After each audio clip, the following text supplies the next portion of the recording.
সূর্য তোর তাপকে আজকে তুমি কমাইয়া দাও। আল্লাহ বলবে না ফেরেশতার দল এই সূর্যের মধ্যে বরফ ঢেলে দাও, কারণ আমার বান্দা বান্দিগুলো সূর্যের তাপ সইতে পারবে না। আবার আল্লাহ এমন কিছুই বলবে না, বরং আল্লাহ আওয়াজ দিয়ে বলবে রে সূর্য আজকে তোর 11টা মুখ উপরের দিকে থাকবে না, তোমার মুখগুলো সব নিচের দিকে দিয়া দাও। এরে আল্লাহর বান্দা সূর্যটার 11টা মুখ সব নিজের দিকে চলে আসবে। শুধু এতটুকু ক্ষান্ত নয়, ওদিন জমিনটা মাটির জমিন থাকবে না, কারণ আল্লাহ পুরো জমিনটা তামার জমিন বানাইয়া দিবে। এই যে কারেন্টের তার থাকেন উপরে কভার লাগানো, নিচে একটা তার রয়েছে একটা গুনার মতন আছে তামার। কারণ তামা দিয়া কেন বানাইলো, তার একমাত্র কারণ এখানে সূর্য দিবেন মিনিটের মধ্যে হাজার হাজার মাইল দূরে যাবে। এরে আল্লাহর বান্দা এই জমিনটা তামার জমিন হয়ে যাবে একমাত্র কারণ মুফাসসিরে কেরাম বলেন সূর্যের তাপ লাগার সাথে সাথে এই জমিনটা কয়লার মতন লাল হয়ে যাবে। বেনামাজির মাথার মগজগুলো টকবক টকবক করে ফুটতে থাকবে আর বারবার মালিককে ডাকবে। আল্লাহ তাআলা একটা ডাকের মধ্যেও সাড়া দিবে না। এর নবীর আশিকের দল আল্লাহ বারবার আওয়াজ দিয়া বলবে এরে সূর্য আজকে তোমার মধ্যে যত তাপ আছে তাপগুলো দিয়া দাও। এই বান্দার জন্য আমি জমিন বানাইছিলাম, এই বান্দার জন্য আমি আসমান বানাইলাম। আমার বান্দা দুনিয়ার জমিনে থাইকা আমার নাফরমানি করেছে, আমি আল্লাহর দেওয়া মাছ খাইয়া কত দুনিয়ার মধ্যে কত আরাম আসে দিন কাটাইলো, আমি আল্লাহর হাজারো নাজ নেয়ামত গুলো খাইলো, আমি আল্লাহর হুকুম পালন করে নাই। সূর্যের তাপ আজকে এমন থাকবে না, যত তাপ রয়েছে তাপগুলো দিয়া দাও। মায়ার নবী ডাক দিয়া বলে আয়েশা শুনো, ওদিন সূর্যের তাপে মানুষের মাথার মগজগুলো ঠাস ঠাস করে ফেটে যাবে আর মাথার মগজগুলো ভাতের মারের মতো ফুটতে থাকবে। বেনামাজি নাফরমান ওই বেঈমানের দলগুলো তাড়াতাড়ি লক্ষ লক্ষ কোটি কোটি মানুষগুলো চিৎকারের আওয়াজ, ওই কেউ আওয়াজ শুনবে না। মানুষগুলো দৌড়াইতে দৌড়াইতে আদম নবীর কাছে চলে যাবে। ও আদম, আমরা তো আপনার সন্তান, আজকে আমাদের জন্য একটু সুপারিশ করে দেন। আদম নবী সিজদায় পড়ে কাঁদবে আর বলবে নাফসি নাফসি বলে কান্না করবে আর বলবে আল্লাহ তুমি আমাকে বাঁচাও, আল্লাহ তুমি আমাকে বাঁচাও, আল্লাহ তুমি আমাকে বাঁচাও। আদম নবী বলবে আজকে আমি সুপারিশ করতে পারবো না, তবে যাও যাও আজকে ঈসা নবীর কাছে চলে যাও। এরে আল্লাহর বান্দা মানুষগুলো দৌড়াইয়া ঈসা নবীর কাছে চলে আসবে। ঈসা নবীর কাছে বলবে একটু সুপারিশ করেন।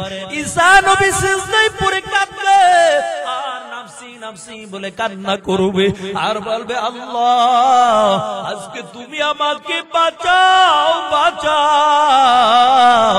ওই ঈসা নবী আল্লাহর কাছে সুপারিশ করবে না।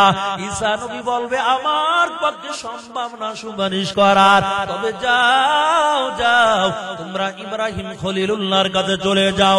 ইব্রাহিম খলিলুল্লাহ সুপারিশ করবে না, বলবে মুসা নবীর কাছে চলে যাও। ওই পয়গম্বর ডাক দিয়া বলে আয়েশা সমস্ত নবীগণ সিজদায় পড়ে কাঁদবে আর বলবে নাফসি নাফসি নাফসি বলে কান্না করবে আর বলবে আল্লাহ তুমি আমাকে বাঁচাও।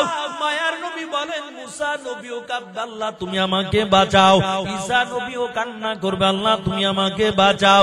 ও আদম নবীও কান্না করবে আর বলবে আল্লাহ আজকে তুমি আমাকে বাঁচাও।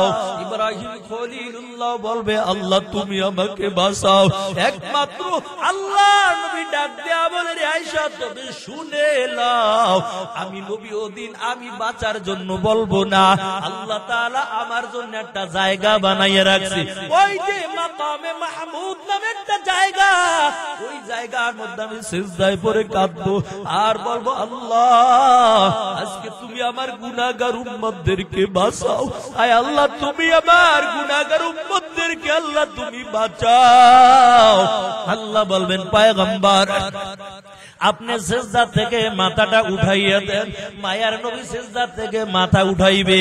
আল্লাহ বলবেন ও নবী আমার আপনি এই জাহান্নামে গেটে দাঁড়ানো থাকবেন। আল্লাহ একটা বড় কুরসি বানাইয়া রাখবেন। আল্লাহ তাআলা বলবেন পয়গম্বর আপনি কুরসির মধ্যে আজকে বসে যান। আল্লাহর পয়গম্বর কুরসির মধ্যে বসবেন না। আল্লাহ আবার বলবেন নবী আমার আপনি কুরসির মধ্যে বসে যান। আল্লাহ নবী কুরসির মধ্যে বসবে না।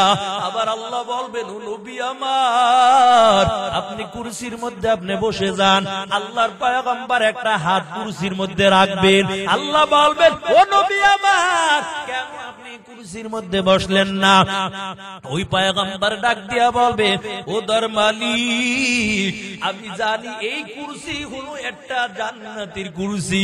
আমি যদি এই চেয়ারের মধ্যে আজকে বসে যাই এমন হতে পারে আমাকে টান দিয়া জান্নাতের মধ্যে নিয়ে যাবে, আর আমার গুনাহগার উম্মত গুলো টেনে টেনে যদি জাহান্নামের মধ্যে ফালায় আল্লাহ আমি তোমার জান্নাতের মধ্যে যাব না।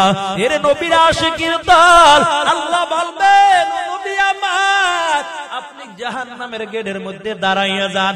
দেখবেন আপনার একটা গুনাহগার উম্মত যেন জাহান্নামের মধ্যে না যায়। মায়ার নবী দাঁড়াইয়া থাকবেন।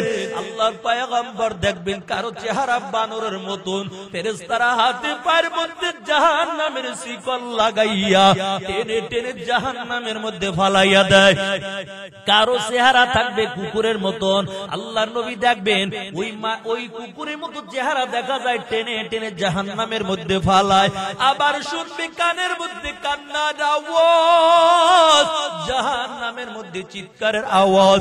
কারা জানি জাহান্নামের মধ্যে চিৎকার মারতেছে। এর নবীর আশিকের দল আল্লাহর কাছে বলবে মালিক আবার উম্মতের কান্নার আওয়াজ এগুলো আমার কানের মধ্যে আসে। আয় আল্লাহ তুমি কি আমার গুনাহগার উম্মতকে জাহান্নামের মধ্যে ফালাইছো? এর নবীর আশিক আল্লাহ নবী ডাক দিয়া কয় কিয়ামতের ময়দানে 10 সূরাত নিয়ে মানুষগুলো হাসরের ময়দানে দাঁড়াইয়া যাবে। কারো চেহারা বানরের মতন হয়ে যাবে, কারো চেহারা কুকুরের মতন হয়ে যাবে, কারো চেহারা শুয়ারের চেহারার মতন হয়ে যাবে। এর আশিক মানুষের সূরত থাকবে না, কারণ গুনাহ করার কারণে মানুষের চেহারা গুলা পরিবর্তন হয়ে যাবে। দুনিয়ার জমিনের মধ্যে যারা ঘুষ খাইছে সুদ খাইছে ওই মানুষগুলো চেহারা কুকুরের চেহারার মতন হয়ে যাবে। টেনে টেনে জাহান্নামের শিকল লাগাইয়া জাহান্নামের মধ্যে ফালাইবে। মায়ের নবী দেখবে কুকুরের মতন দেখা যায়। আল্লাহর নবী তো উম্মতের মতো দেখতে পারবে না, আর আল্লাহর নবী কিছুই বলতেও পারবে না। আমার মায়ের নবীর আবার কান্নার আওয়াজ। আল্লাহর পয়গম্বর আবু বকরকে ডাক দিয়া বলবে হে আবু বকর জলদি করে তুমি ওই সিরাতের কিনারায় চলে যাও। এরে ওমর তাড়াতাড়ি মিজানের পাল্লার কিনারায় চলে যাও। এরে বেলাল জলদি করে যাও, আমার একটা গুনাহগার উম্মত যেন আজকে জাহান্নামে না যায়। এরে আবু বকর উসমান আলী যাও, ওই মিজানের পাল্লায় যাইয়া দাঁড়াইবা, আমার গুনাহগার উম্মতের পাল্লা যেন ভারী না হইয়া যায়। এরে আল্লাহর বান্দা একবার আল্লাহর নবী পাগলের মতো হইয়া জাহান্নামের গেটে আইসা দাঁড়াইবে, আবার দৌড়াইয়া সিরাতের কিনারায় দাঁড়াইবে, আবার দৌড়াইয়া মিজানের পাল্লায় দাঁড়াবে। কিছু মানুষের গুনার পাল্লা ভারী হয়ে যাবে। আল্লাহর পয়গম্বর ওই মিজানের পাল্লার কিনারায় যখন হাজির হয়ে যাবে, নবী দেখবেন কিছু কিছু লোকের পায়ের মধ্যে জাহান্নামের শিকল লাগানো আর চিৎকারের আওয়াজ। আল্লাহ নবী ডাক দেয়া বলবো ফেরেশতার দল আমার উম্মতের পায়ের মধ্যে কেন জাহান্নামের শিকল লাগাইলা? ফেরেশতারা ডাক দেয়া বলবে আল্লাহ ওই তোমার বান্দার গুনার আমল ভারী হয়ে গেছে, এই জন্য জাহান্নামের শিকল তোমার বন্ধু উম্মতের পায়ের মধ্যে লাগাইয়া দিয়েছি। আল্লাহ নবী ডাক দেয়া বলবে আল্লাহ আবার ফেরেশতাদেরকে বলে দেন আমার সামনে যেন আমার উম্মতের আমলনামাগুলো আবার যেন ওজন দেয়। হে আল্লাহর বান্দা, নবীর সামনে আবার আমলনামা ওজন দিয়া দিবে। যখন আবার আমলনামা ওজন দিয়া দিবে, কিন্তু বান্দার গুনার পাল্লা ভারী থাকবে। হঠাৎ করে আল্লাহর পয়গম্বর মুহাম্মদুর রাসূলুল্লাহ সাল্লাল্লাহু আলাইহি ওয়াসাল্লাম ছোট্ট একটা কাগজের টুকরা বাইর করিয়া ওই পাল্লার মধ্যে যখন দিয়া দিবে, হঠাৎ করে সাথে সাথে নেকের পাল্লাটা বেশি ভারী হয়ে যাবে। আল্লাহু আকবার। এর নবীর আশিকের দল ওই কাগজের মধ্যে লেখা থাকবে লা ইলাহা ইল্লাল্লাহ মুহাম্মাদুর রাসূলুল্লাহ। এই কালিমার কত পাওয়ার, কালিমার কত দাম, কত দাম। একজন 80 বছরের কাফের যদি এই কালিমা জবান দিয়ে একবার পড়ে নাই, আল্লাহ তাআলা 80 বছরের পিছনে সব গুনাহগুলো ক্ষমা করিয়া ওই বান্দাকে এমন পবিত্র করিয়া দেয়। কয় মায়ার নবী জানায়, কয় তার পিছনে সব গুনাহগুলো আল্লাহ তাআলা সাথে সাথে মাফ করে দেয়। এর নবীর আশিকের দল মায়ার নবী ডাক দিয়া বলে আয়েশা, কিয়ামতের ময়দানের মধ্যে আল্লাহ তাআলা ওই মাকামে মাহমুদের মধ্যে যখন আমার জায়গা করে দিবে, ওই জায়গার মধ্যে সিজদায় পড়ে আমি কান্না করব। ওই ইব্রাহিম নবীও কান্না করবে নাফসি নাফসি বলে, মুসা নবীও কান্না করবে নাফসি নাফসি বলে, ঈসা নবীও কান্না করবে নাফসি নাফসি বলে, আদম নবীও কাঁদবে নাফসি নাফসি বলে। আমি ওদিন বলবো না আল্লাহ তুমি আমাকে বাঁচাও, এই কথা আমি মুহাম্মদ বলবো না, বরং আমি সিজদায় পড়ে কাঁদবো আর বলবো আল্লাহ তুমি আমার গুনাহগার উম্মতদেরকে বাঁচাও। আল্লাহ বড় একটা আওয়াজ দিয়া বলবে, ও পয়গম্বর আপনাকে না বানাইলে আসমান জমিন নবমণ্ডল হাওয়া গন্ধব জান্নাত জাহান্নাম কিছুই বানাইতাম না।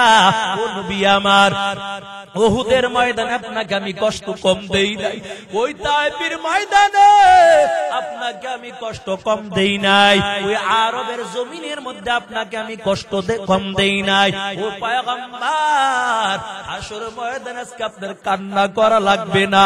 ও নবী আমার, কারণ আদম নবীর জন্য একটা স্পেশাল দোয়া ছিল, মুসা নবীর জন্য একটা স্পেশাল দোয়া ছিল, ইসমাঈল নবীর জন্য একটা স্পেশাল দোয়া ছিল। মুসা নবী অন্য নবীদেরকে আল্লাহ সব নবীদের জন্য একটা স্পেশাল দোয়া দিয়েছে। আদম নবী দোয়াটা দুনিয়ার মধ্যে করেছেন, ঈসা নবীও দোয়াটা দুনিয়ার মধ্যে করেছেন, মুসা নবীও দোয়াটা দুনিয়ার মধ্যে করেছেন। কারণ এটা আল্লাহ তাআলা স্পেশাল ভাবে দিয়েছেন, কয় দোয়া করবেন তো আল্লাহ সাথে সাথে দোয়া কবুল করে নিবে। মায়ার নবীকে একটা স্পেশাল দোয়া দিয়েছেন।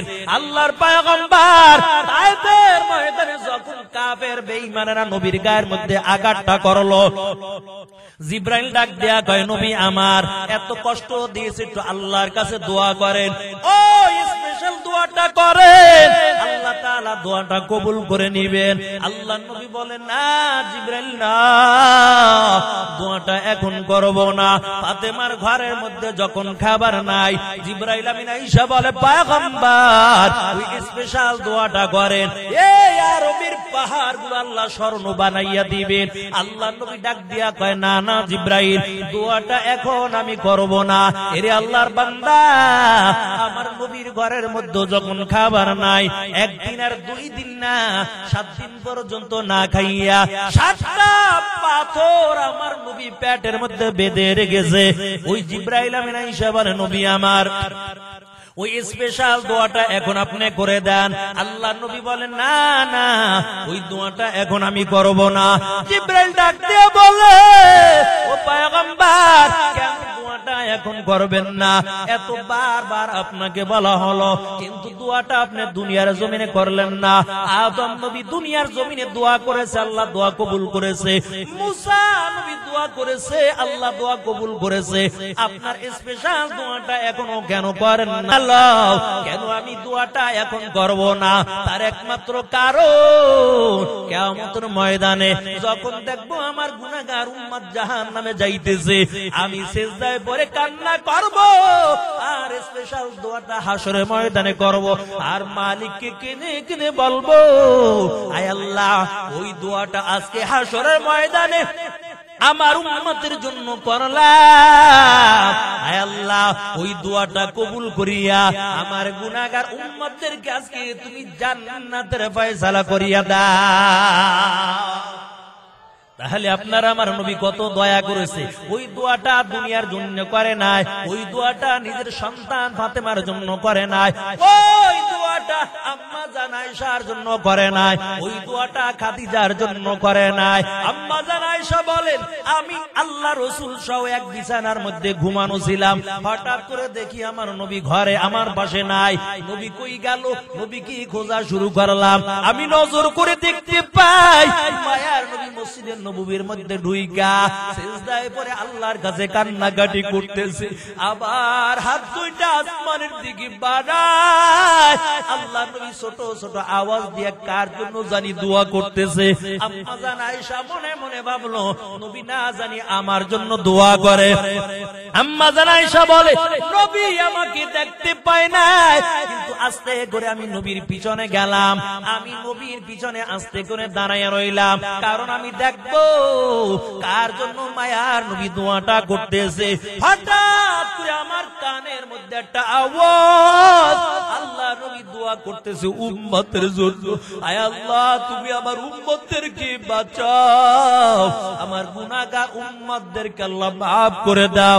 এমন করে করে নবীর কান্নার আওয়াজ, এর নবীর আশিকের দল আম্মা জান আমার ঘরের মধ্যে চলে আসলো, মায়ার নবীও ঘরের মধ্যে আসলো। আম্মা জান আয়েশার মনটা বড় বেজার। হঠাৎ করে আল্লাহর নবী ডাক দিয়া বলে, আয়েশা তোমার মনটা কেন বেজার দেখা যায়? আম্মা জান আয়েশা ডাক দিয়া বলে, নবী আপনি দোয়া করতেছিলেন, হঠাৎ করে আমি দেখলাম উম্মতের জন্য দোয়া করেন। আল্লাহর পয়গম্বর ডাক দেয়া কয়, রে আয়েশা তবে শুনিয়া লও, আমার উম্মতের জন্য শুধু আমি একবার দোয়া করি না, 5 বার নামাজ আদায় করি। আমি রাত্রবেলা নামাজে দাঁড়াইয়া যাই, যতবার আমি হাত দুইটা আসমানের দিকে বাড়াই, আমি ততবার আমার উম্মতের জন্য আমি আল্লাহর কাছে দোয়া করতে থাকি। মায়ার নবী উম্মতের জন্য পাগল, আর আমরা দুনিয়ার জন্য পাগল। এর নবীর আসে কিয়ামত যখন কায়েম হয়ে যাবে, জিবরাইল আমিন আল্লাহ বলবে জিবরাইলকে, ও জিবরাইল যাও, আজকে কিয়ামত কায়েম হবে, তবে আজকে দুনিয়া থেকে সর্বপ্রথম মানুষটাকে উঠাও। জিবরাইল বলবে, আল্লাহ আজকে সর্বপ্রথম কাকে হাসরে মাঠে উঠাবো? আল্লাহ ডাক দিয়া বলবে, ও জিবরাইল তুমি শুনো, আজকে আদম নবীকে আগে উঠাইবা না, আজকে মুসা নবীকে আগে উঠাইবা না, ঈসা নবীকে আজকে আগে উঠাইবা না। জিবরাইল বলবে, আল্লাহ আজকে কাকে সর্বপ্রথম আমি উঠাইব? এর নবীর উম্মতের দল আল্লাহ ওদিন আওয়াজ দিয়া বলবেন, ও জিবরাইল তবে শুনো, আজকে সর্বপ্রথম আমার বন্ধু মুহাম্মদকে উঠাইবা। জিবরাইল আওয়াজ দিয়ে বলবে, আল্লাহ কই মুহাম্মদুর রাসূলের কবরটা কই? আল্লাহ কেমন করে খুঁজে পাবো? এখন তো মদিনার মধ্যে যখন যাই, ওই যে দেখতে পাই একটা সবুজ গম্বুজ দেখা যায়, ওই গম্বুজের নিচে আমার মায়ের নবী শুয়ে আছে। এরে আল্লাহর গোলাম, ওদিন পুরা জমিনটা খালি থাকবে, কোন সবুজ গম্বুজ থাকবে না। জিবরাইল ডাক দিয়া বলবে, আল্লাহ কেমন করে তোমার নবীর রওজা আমি এখন খুঁজে বের করব, কারণ পুরা দুনিয়াটা কোন সমান দেখা যায়। আল্লাহ আওয়াজ দিয়া বলবেন, ও জিবরাইল তবে শুনো, আমার বন্ধু রওজা কেমন করে খুঁজা পাইবা আমি বলে দেই। আসমান থেকে সরাসরি একটা নূরের আলো যেই জায়গার মধ্যে পড়েছে, মনে করো বা ওই জায়গার মধ্যে আমার বন্ধু ঘুমানো আছে। জিবরাইল আমিন আইসা নূরের পাখা দিয়ে আঘাত করবে, নূরের পাখা দিয়ে আঘাত করার পর মায়ার নবী রওজা থেকে উঠে বসে যাবে। আল্লাহর পয়গম্বর যখন রওজা থেকে উঠবে, ওঠার পরে মায়ার নবী ডানে তাকাইয়া কান্না করবে, বামে তাকাইয়া চোখের পানি ছেড়ে দিয়া কাঁদবে, সামনে তাকাইয়া মায়ার নবী চোখের পানি ছেড়ে দিয়া কাঁদবে, পিছনে তাকাইয়া মায়ার নবী চোখের পানি ছেড়ে দিয়া কান্না করবে। জিবরাইল আওয়াজ দিয়া বলবে, ও নবী আমার, আপনাকে আমি রওজা থেকে উঠাইলাম, বলে কোন বেয়াদবি হয়ে গেল নাকি? কেন আপনি কান্না করতেছেন বলেন? আল্লাহর নবী ডাক দিয়া বলবে, জিবরাইল, না না, কোনো বেয়াদবি হয় নাই। এরে আল্লাহর বান্দা, জিবরাইল আওয়াজ দিয়া বলবেন, নবী আমার, তাহলে আপনি কেন কান্না করতেছেন বলেন? মায়ার নবী বলবেন, ও জিবরাইল, তবে শুনো, আমি যখন উঠলাম ডানে তাকাইলাম, আমার একটা উম্মত আমি দেখি না, বামে তাকাইলাম, আমার একটা উম্মত আমি দেখি না, সামনে তাকাইলাম, আমার একটা উম্মত কিন্তু আমি দেখি না, পিছনে তাকাইলাম, আমার একটা উম্মত আমি দেখি না। আমার উম্মত গুলো কই? আমার উম্মতদের না জানি আল্লাহ জাহান্নামে দিয়েছে। জিবরাইল আওয়াজ দিয়া বলবে, ও নবী আমার, কান্না করা লাগবে না, আপনার কোন উম্মতদেরকে এখন উঠানো হয় নাই, কোন নবীদেরকে এখন পর্যন্ত উঠানো হয় নাই। সর্বপ্রথম আমি জিবরাইল আপনাকে এই রওজা থেকে আমি ঘুমের থেকে জাগাইলাম, তবে আপনার কান্না করা লাগবে না। ও নবী আমার, কান্না করা লাগবে না। আপনার সিজদায় পড়ে যখন আপনার উম্মতের জন্য দোয়া করবেন, আল্লাহ তাআলা আপনার দোয়া কবুল করে নিবে। ও পয়গম্বর, আপনার পেরেশানি করা লাগবে না, আপনার উম্মতের জন্য আপনি দোয়া করবেন, আল্লাহ আপনার দোয়া কবুল করে নিবে। আল্লাহ আপনাকে একটা স্পেশাল পাওয়ার দান করেছেন। ও পয়গম্বর, ওই যে কত সুন্দর একটা কূপ বানাইয়া রাখছে, কাউসার নামে একটা কূপ, এই কাউসার নামের পানিটা আল্লাহ তাআলা আদম নবীর দেয় নাই, এই কাউসার আল্লাহ তাআলা মুসা নবী অন্যান্য কোন নবীকে দেয় নাই, এই কাউসার আল্লাহ তাআলা আপনাকে দান করেছে। ও পয়গম্বর, ওই কাউসারের কিনারায় নিয়া আপনার উম্মতদেরকে এক পেয়ালা পানি পান করাইয়া দিবে, যতক্ষণ পর্যন্ত আপনার উম্মতগুলো জান্নাতের মধ্যে না ঢুকবে, আর ততদিন পর্যন্ত আর পানির পিপাসা লাগবে না। হাউজে কাউসারে পানি একমাত্র আল্লাহ আপনাকে দান করেছেন। মায়ার নবী পেয়ালা হাতের মধ্যে নিয়া লক্ষ লক্ষ কোটি কোটি উম্মতদেরকে আল্লাহর পয়গম্বর হাউজে কাউসারের পানিগুলো পান করাইয়া দিবে, ওই মানুষের আর পানির পিপাসা লাগবে না। এর নবীর আশিকের দল হঠাৎ করে মানুষগুলো কোটি কোটি মানুষগুলো দাঁড়ানো থাকবে, অপেক্ষা করতে থাকবে। হঠাৎ করে উপর থেকে একটা পর্দা পড়ে যাবে, নবীও তাদেরকে দেখবে না, তারাও নবীকে দেখবে না। মায়ার নবী আওয়াজ দেয়া বলবে, আয় আল্লাহ, এখনো কত মানুষ পিছনে রয়ে গেল, আল্লাহ কেন তুমি পর্দা ফালাইয়া দিলা? আল্লাহ আওয়াজ দিয়া বলবেন, নবী আমার, এরা আপনার উম্মত না, কারণ এরা দুনিয়ার জমিনের মধ্যে আপনার রাসূলের সুন্নাতকে ভালোবাসে নাই, আপনার রাসূলের দাড়িকে ভালোবাসে নাই, আপনার রাসূলের সুন্নাত মাথায় ডুবিকে মহব্বত করে নাই, আপনার রাসূলের সুন্নাত লম্বা জামাকে মহব্বত করে নাই।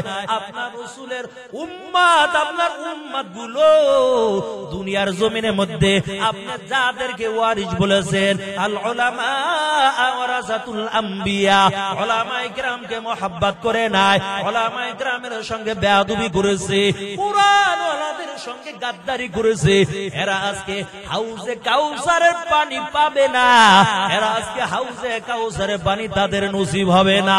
তাহলে বোঝা গেল যারা রাসূলের সুন্নাত তরিকায় চলবে না, কিয়ামতের ময়দানে হাউজে কাউসারের পানি তাদের নসিব হবে না। তবে আমরা আল্লাহর কাছে দোয়া করে নেই, আল্লাহ তাআলা যেন আমাদের সবাইকে কিয়ামতের ময়দানে হাউজে কাউসারের পানি আল্লাহ নসিব করে দেয়। দুনিয়ায় ক্ষমতা পাইয়া ওলামায়ে কেরামকে সম্মান দিতে জানো না, কোরআন ওয়ালাদেরকে দাম দিতে জানো না।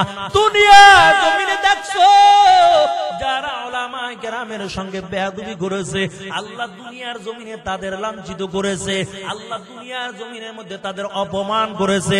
এরে আল্লাহর বান্দা, আল্লাহ আর কত দেখাইবে? আল্লামা দেলোয়ার হোসেন সাঈদীর মামলার রায় যেই ব্যক্তি দিয়েছে, আল্লাহ এমন বিচার করেছে কলা পাতার মধ্যেও শুয়াও তারপরেও পালাইতে পারে না। কত বলেন ঠিক কিনা? এটা দুনিয়ায় দেখছেন। কয় সাঈদীর যে মামলায় যে রায় দিয়েছে, কয় বাংলাদেশ ছাড়ার জন্য, পালানোর জন্য, ইঁদুরের গর্তের মধ্যে ঢোকার জন্য, কলা পাতার মধ্যে ঘুমাইয়াও রক্ষা পায় না, এখন জেলখানার মেহমান। তাহলে বোঝা গেল ওলামায়ে কেরামের সঙ্গে বেয়াদবি করা যাবে না। ওলামায়ে কেরামের সঙ্গে বেয়াদবি করবা, তোমার ঘরের মধ্যে জীবনে শান্তি চোখে দেখবা না। কারণ ওলামায়ে কেরামের দিলের মধ্যে যদি কষ্ট দাও, রাসূল বলেছে আল উলামা ওয়ারাসাতুল আম্বিয়া, আমার ওয়ারিস হলো ওলামায়ে কেরাম। কয় কিসের ওয়ারিস? কয় না বুঝি জাগার ওয়ারিস, সম্পত্তির ওয়ারিস। কয় না, এরা ইলমের ওয়ারিস, এর নবীর আশিকের দল।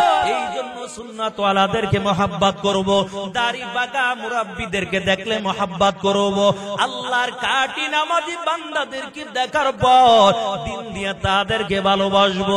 মায়ার নবী জানায়া দেয়, যারা তিন ব্যক্তিকে সম্মান করে না, আল্লাহ নবী বলে তারা আমার উম্মত নয়। এই জন্য আলেমদেরকে সম্মান করব, আলেমদের ইজ্জত করব, মুরাব্বিদের দেখলে সম্মান করব, বড়দেরকে সম্মান করব। এরে আল্লাহর বান্দা, সাহাবায়ে কেরাম মুরাব্বিদেরকে দেখলে কেমন সম্মান করেছে। মায়ার নবী ডাক দেয়া বলে, সাহাবায়ে কেরাম যদি বুড়া মানুষ দেখো সম্মান করবা, সাবধান তাদের সঙ্গে তোমরা বেয়াদবি করবা না। কারণ দাড়ি পাকা বুড়া বাবাজিরা যখন হাতটা মালিকের কাছে বাড়াইয়া দেয়, আল্লাহ তাআলা শরমে লজ্জায় পড়ে হলেও আল্লাহ তাআলা বান্দার দোয়া কবুল করে নেয়। আলী রাদিয়াল্লাহু তাআলা আনহু হঠাৎ করে ঘর থেকে বের হইয়া মসজিদে নববীর দিকে রওনা, মসজিদে নববীর দিকে রওনা হয়, কিন্তু নামাজে দাঁড়ায়া গেছে আল্লাহর নবী আমার। আলী রাদিয়াল্লাহু তাআলা আনহু যখন হাঁটতেছে, হঠাৎ করে একজন ইহুদি বান্দা বুড়া লোক লাঠি ভর দিয়ে দিয়ে দিয়ে দিয়ে তারপর জমিন দিয়া যায়।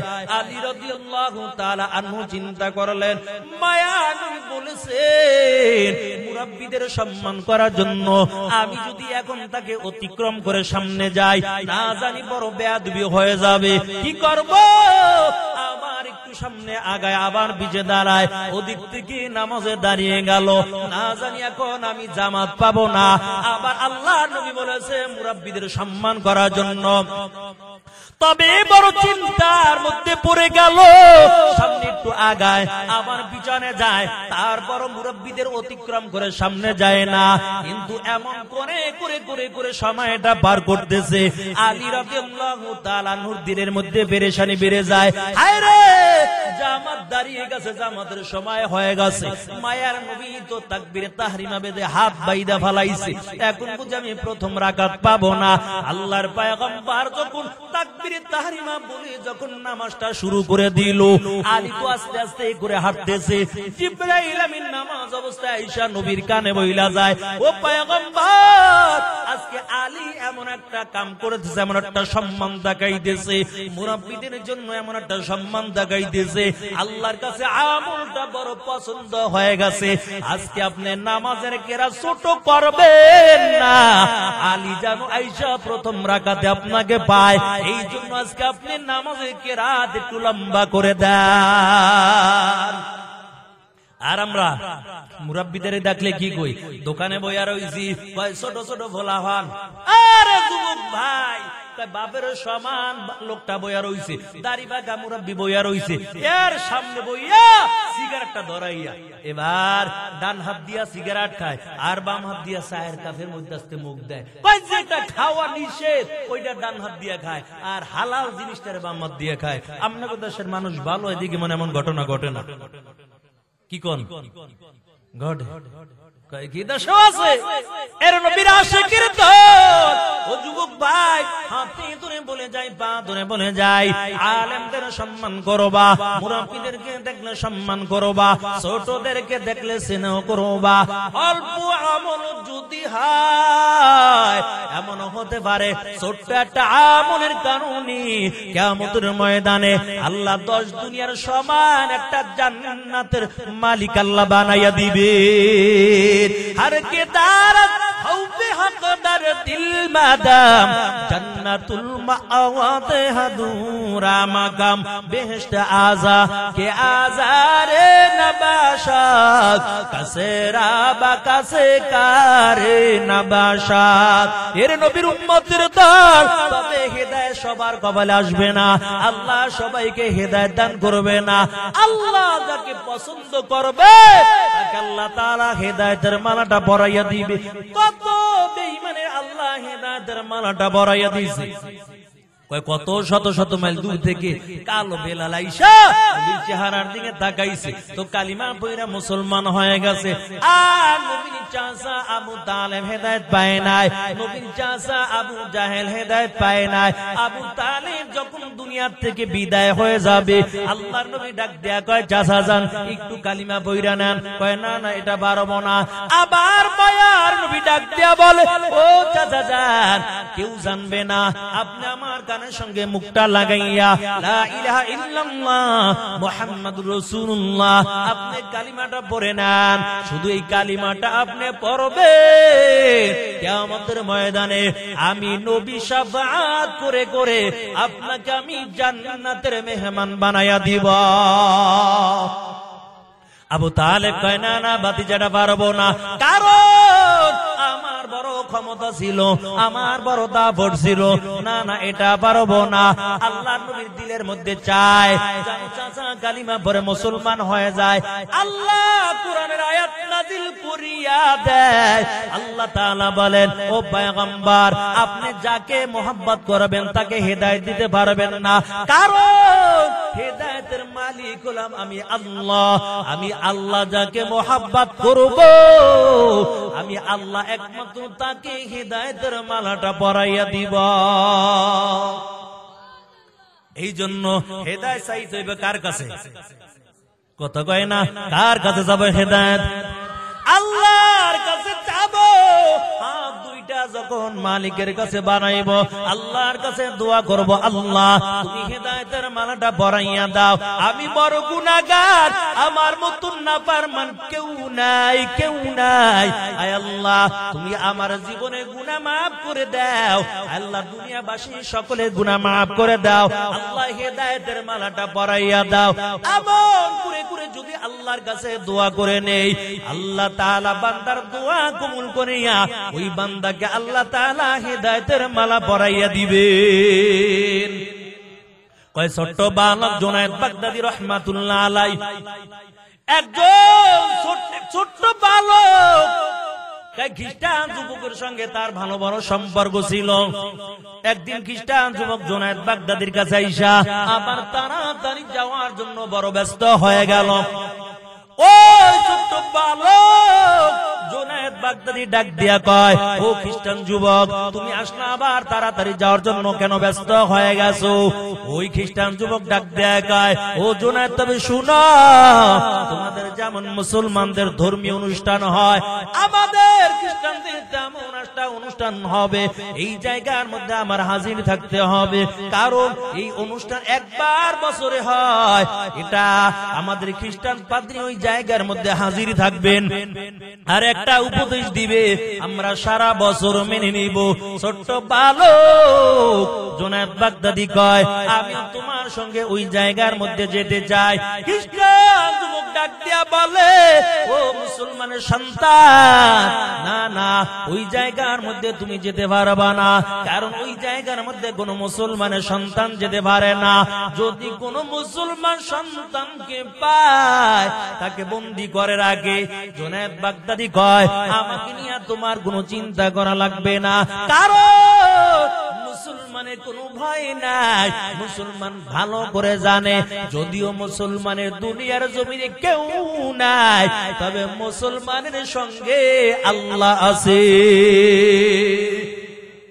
এই জন্য মায়ার নবী যখন জাবালে সুরের মধ্যে আবু বকরকে নিয়ে সময়টা কাটায়, ওই গুহার মধ্যে যখন আল্লাহর পয়গম্বর আবু বকরের রানের মধ্যে মাথা দিয়া যখন ঘুমায়, হঠাৎ করে কাফেরের দল হাতের মধ্যে বড় বড় তলোয়ার নিয়ে জাবালে সুরে চলে গেল। এরে আল্লাহর বান্দা, নবীকে কতল করার জন্য জাবালে সুরের মধ্যে চলে গেল।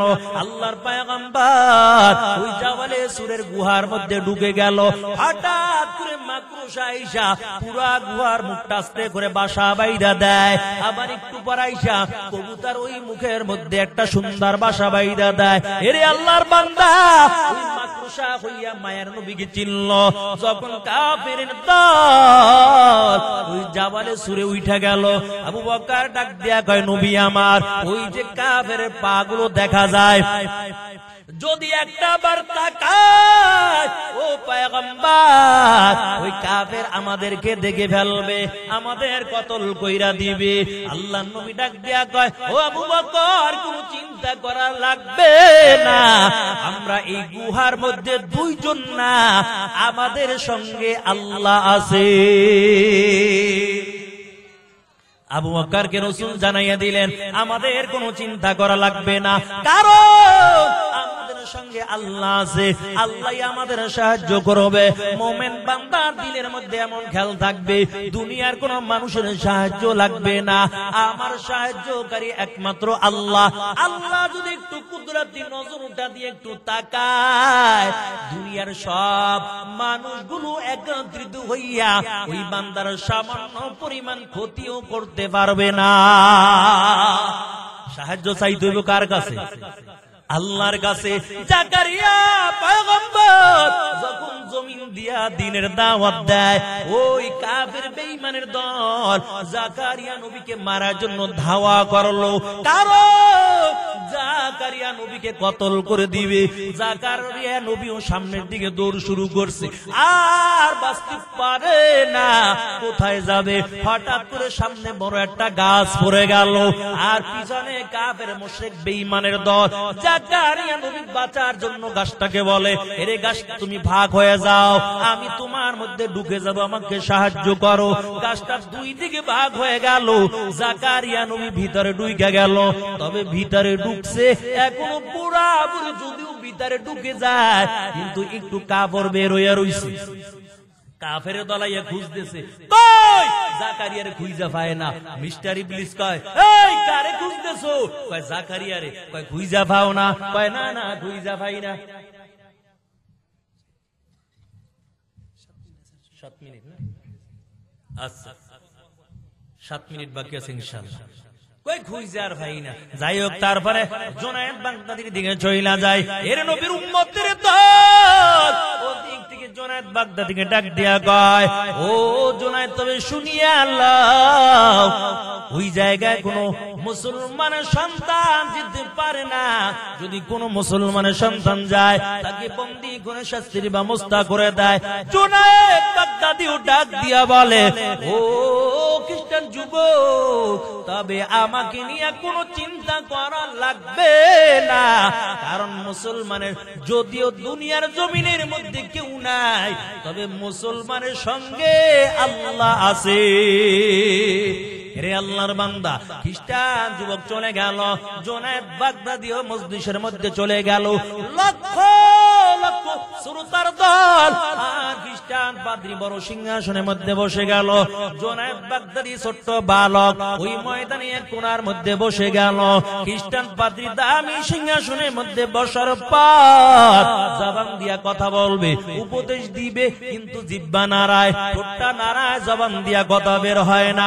শ্রোতারা ডাক দিয়ে বলে, কি ব্যাপার, আপনার জবান দিয়া কেন কথা বের হয় না, কেন আপনি উপদেশ দেন না? বলেন।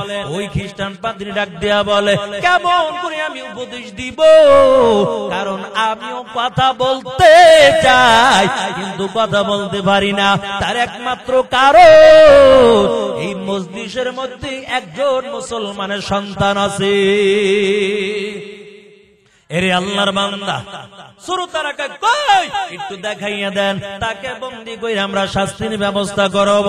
খ্রিস্টান পাদ্রী ডাক দিয়া বলে, না না, তাকে বন্দী করা লাগবে না, শাস্তির ব্যবস্থাও করা লাগবে না। কারণ আমার দিলের মধ্যে কিছু প্রশ্ন জেগে গেছে।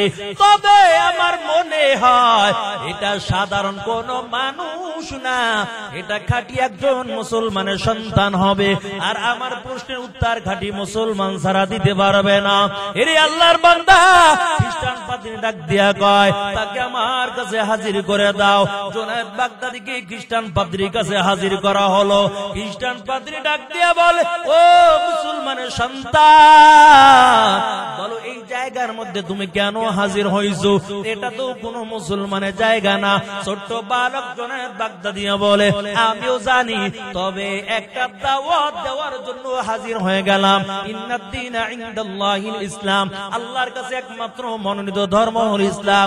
বাকি কোন ধর্মের আল্লাহর কাছে দাম নাই।